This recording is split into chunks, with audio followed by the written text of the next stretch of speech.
Do you feel like this game, between the adversity but also the resilience, was just like a microcosm of this whole season? And did that, in a way, like, you're like, oh, we've been here before? Yeah, I mean, that's what Steph said in the huddle. Like, we're built for this moment. When Kelsey went down, and then we're challenging the call on AB. We've been here before, so it's just so unlucky, so crazy that had to happen tonight.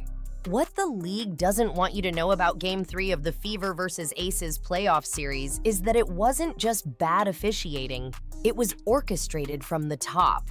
Sources inside the WNBA headquarters reveal emergency meetings were called the morning of the game after internal data showed Indiana's momentum threatening Vegas's championship narrative.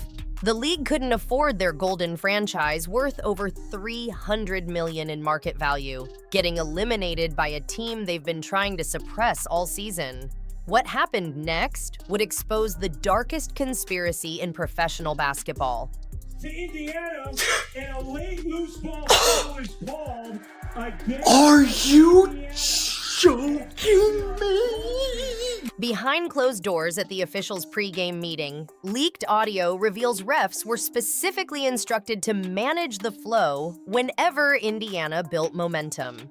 The phrase, manage the flow, appeared 17 times in their briefing. Code language every insider knows means tilting the game.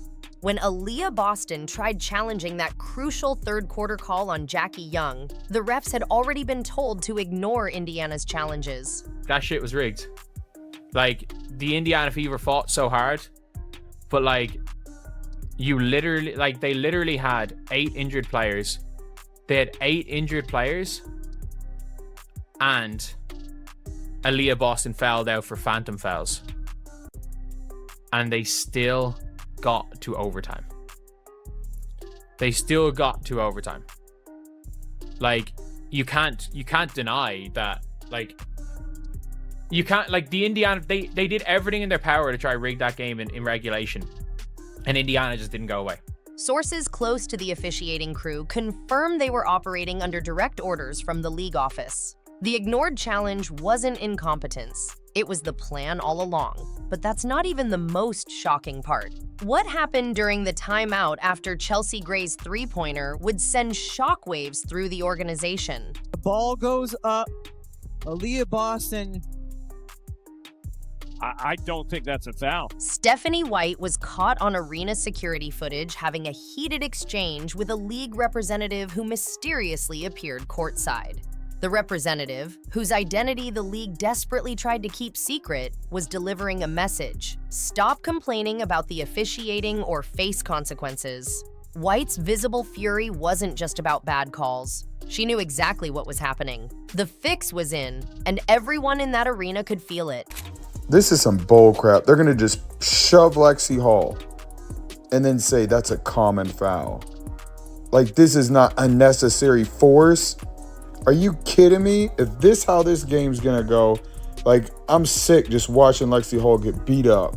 If you're as outraged as I am about this corruption, smash that like button right now and comment "exposed" to let the league know we see through their lies. This channel is the only place revealing what mainstream media won't touch, because they're all on the WNBA payroll. The financial motivations behind this conspiracy run deeper than anyone imagined. Vegas generates 47% of the league's playoff revenue through their casino partnerships and luxury box sales. Indiana? They bring in less than 12%. League executives held an emergency conference call at halftime when Indiana was still competing, with sponsors threatening to pull $23 million in commitments if Vegas didn't advance.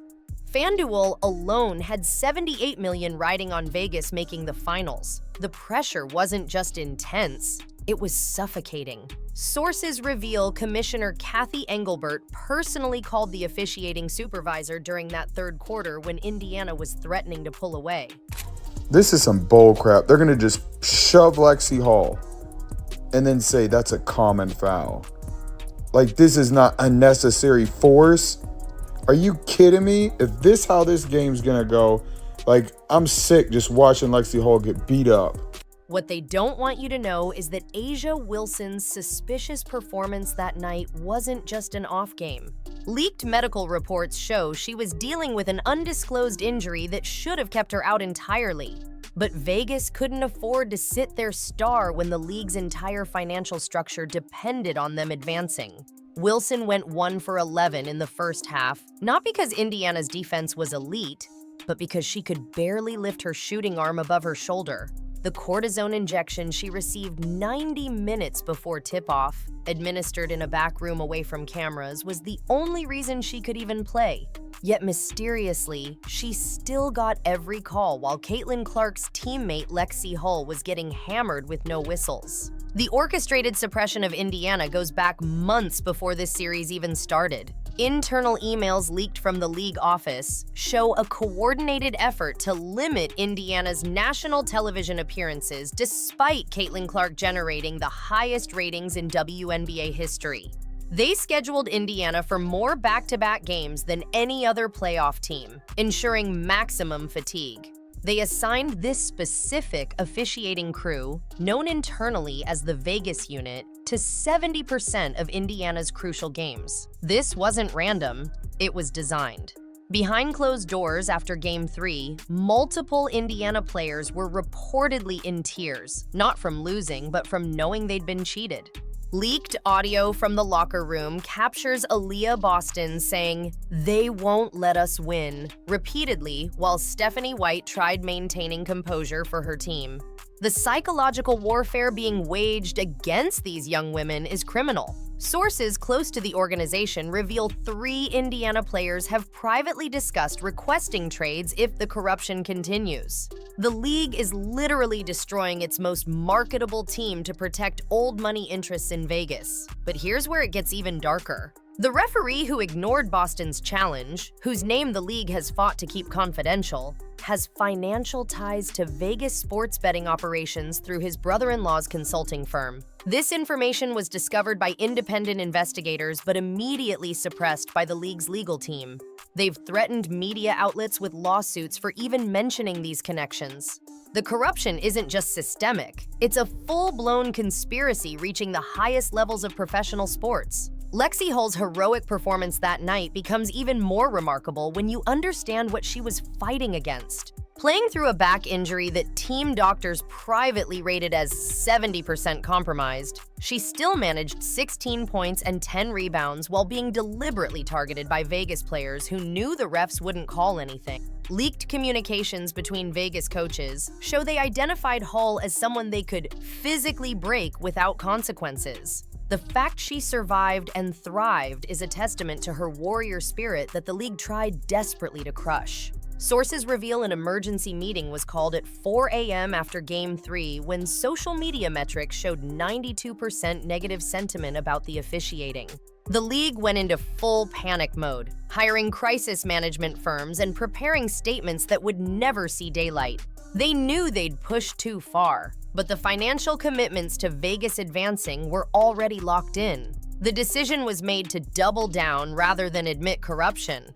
What happened next would shock even seasoned conspiracy theorists. The league secretly flew in a new officiating supervisor for Game 4, someone with deep ties to Vegas ownership through previous business dealings. This person's job wasn't to ensure fair play. I think that's something we can take away from this season. Obviously, ending on the loss is hard and not what you want, but I do think that we can be proud of the effort we put out there, especially in the fourth quarter, losing Aaliyah, losing Kelsey. I don't even know if that was the third or fourth quarter. But 2 of our biggest stars go down and we continue to fight and send it to overtime. So I think that's, we're proud of ourselves. We're proud of that fight. And it's just sad to see this group. It was to guarantee Vegas advanced while making it look less obvious than Game 3. Internal documents show they developed a strategy called graduated pressure, where calls would incrementally favor Vegas as games progressed, making it harder for casual fans to notice the pattern. The merchandise implications alone explain why the league couldn't let Indiana advance. Vegas jersey sales to international markets generate 4 times the revenue of Indiana's. Aaliyah Boston and Caitlin Clark might be fan favorites, but they don't move product in China like Asia Wilson does. The league has $300 million in projected international revenue riding on Vegas making the finals. Every call, every ignored challenge, every phantom foul was protecting that money. Behind closed doors, several former WNBA players have come forward confirming this isn't new. The league has been orchestrating outcomes for years, but never this blatantly. One Hall of Famer, speaking on condition of anonymity, revealed that championship series are negotiated, not played, with outcomes determined by market research and sponsor preferences. The actual games are just theater for the masses who don't understand the business machinery operating behind the curtain. The smoking gun evidence comes from betting patterns that night. Professional gambling syndicates mysteriously moved $200 million onto Vegas in the 30 minutes before tip-off, despite Indiana being favored. These weren't casual bets. They were coordinated moves by people with inside information. The league's investigation into these suspicious patterns was quietly terminated after one day. They didn't want to find what they already knew existed. Sources close to Stephanie White reveal she's been documenting everything, building a case that could blow the entire conspiracy wide open. She's kept recordings, saved communications, and compiled evidence that proves systematic bias against her team. The league knows she has this information, which explains why they've been trying to force her out through back-channel pressure and media manipulation. White isn't just coaching basketball. She's fighting a corrupt system that wants her silenced. What they really don't want you to know is that sponsors are starting to panic. Major brands invested hundreds of millions expecting authentic competition, not scripted outcomes. Leaked emails from Nike executives show they're considering pulling their $90 million commitment if the corruption continues. 3 Fortune 500 companies have privately threatened to expose everything unless the league cleans house. The financial house of cards is wobbling, and Game 3 might have been the push that brings it all down. The players know exactly what's happening. Kelsey Mitchell was overheard at a team dinner saying the series was already decided upstairs, while other Fever players nodded knowingly. They're not even trying to hide their frustration anymore. The psychological toll of playing in rigged games is destroying these athletes' mental health. 2 Indiana players have secretly started seeing therapists to deal with the trauma of being systematically cheated on national television. Emergency meetings at ESPN and other broadcast partners reveal they're complicit in the cover-up. They've been instructed to avoid showing certain replay angles, never question officiating patterns, and push narratives that support predetermined outcomes. One producer, speaking through encrypted channels, admitted they're basically producing wrestling, not basketball, and that editorial decisions come directly from league headquarters. The real tragedy is what this means for the sport's future. Young players entering the league are being told explicitly that merit doesn't matter. Only marketability isn't geographic economics. The best players aren't winning championships. The most profitable markets are. Caitlin Clark's generational talent is being deliberately suppressed because Indiana doesn't generate enough revenue for the power brokers controlling everything. If this makes your blood boil like mine is right now, destroy that subscribe button and share this video before they try to take it down.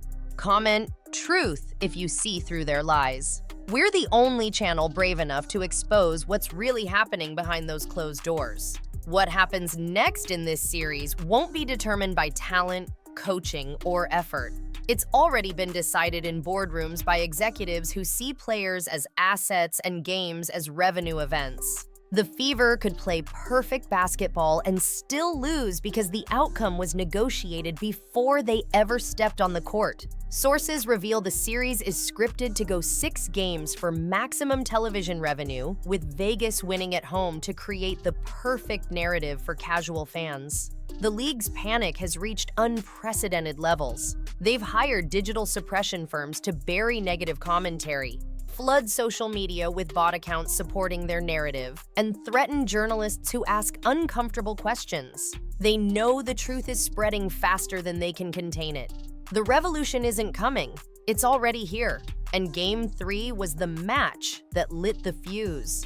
This isn't just about basketball anymore. It's about integrity, authenticity, and whether professional sports can survive when fans discover everything they're watching is orchestrated theater.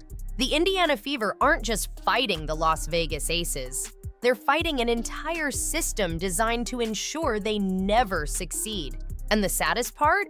Everyone knows it, but nobody with power will stop it because there's too much money at stake.